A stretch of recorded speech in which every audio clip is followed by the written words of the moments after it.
Let's take a look at the bidirectional reflectance distribution function shader, but let's just go ahead and call it the BRDF shader. That'll be easier to get out. And what we'll do is take a look at some of the properties and how we might take advantage of it. I'm going to go over to the surface editor, and the first thing to know is if we're going to take advantage of any of the specularity options that it has, we need to have some kind of specularity on our surface. So we'll go ahead and pick the dress surface because I already have 40% specularity and 20% glossiness. So we do need to know if we're going to take advantage of the specularity features of the BRDF shader, we're going to want some settings to begin with. Okay, I'm going to head over to the Shaders tab, and under Add Shader, I'm going to choose BRDF. Double click, and we'll work with these settings here. I'm just going to slide this over here, and let's start by doing a quick render. Okay, and we'll use this as our test bed. So the first thing to know about the shader that is a really powerful feature is that we can exclude lights from a specific surface. So we can always go over to the lights property panel and the object property panel and say, well, we don't want this light to affect this object, and it'll affect the entire object. But if you want to do it on a per surface basis, all you have to do is add this to the surface, and then we'll say, you know what, I don't want my key light here, I don't want that to affect my surface. And now you can see that light, my key distant light, isn't affecting that surface. So that alone makes the BRDF shader a useful shader, because you're not always wanting to just have the entire object not affected by the light. Well, sometimes you want a surface to be excluded. So that's one thing that you should remember about the BRDF shader, because it's really powerful. Okay. The other thing that's pretty sharp is that we can. Let me go ahead and do a render so that we can be sticking with both lights on there. The other powerful feature of the BRDF shader is the fact that we can stack up multiple specular reflections. So right now on layer 1, I've got the just regular spec, and we'll keep the default settings. I'm going to change the color though, just for fun. I'm going to change the color a little bit.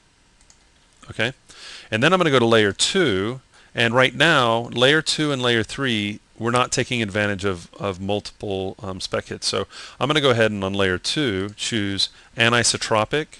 And I'm going to use the anisotropic specular shading, but in order to do that, I do need to adjust some settings. So I'm going to start by, I'm going to make that kind of a bright blue as well. And then for the anisotropy setting, I'm going to go ahead and choose 60.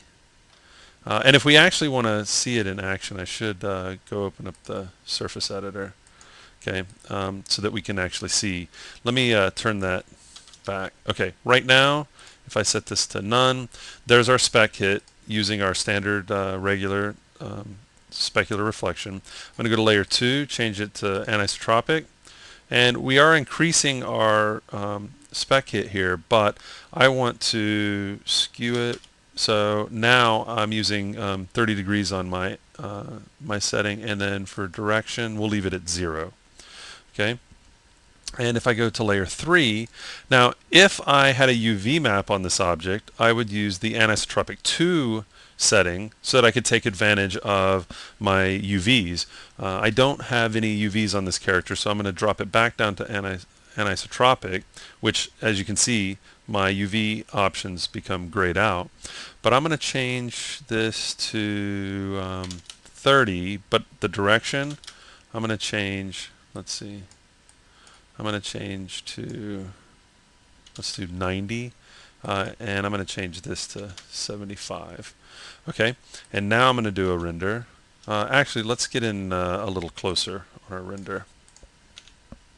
Okay, so now I've got 3 layers. I've stacked up 3 different spec values for this setup.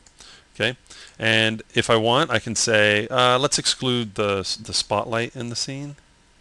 Okay, and then let's add it and take a look. Okay, so we can exclude lights. We can layer up. We can layer up our spec hits. We can take advantage of this. Now, in the node editor, we have the anisotropic shader, but if you're not using the node editor, well, come in here and you can have the anisotropic spec hit that that you might want. So it's really great for brushed metals and things like that. But the fact that we can, in this shader, stack up multiple specular reflections is a really useful option. We can change the different types of specular reflection, and I would say even more important is the fact that we can exclude lights from a specific surface. We're not just limited to excluding lights from an object. We can say, you know what, I want everything on the object to be affected by this except this one surface, which to me is priceless. So that's a quick look at the BRDF shader found in the Shaders tab in the Surface Editor.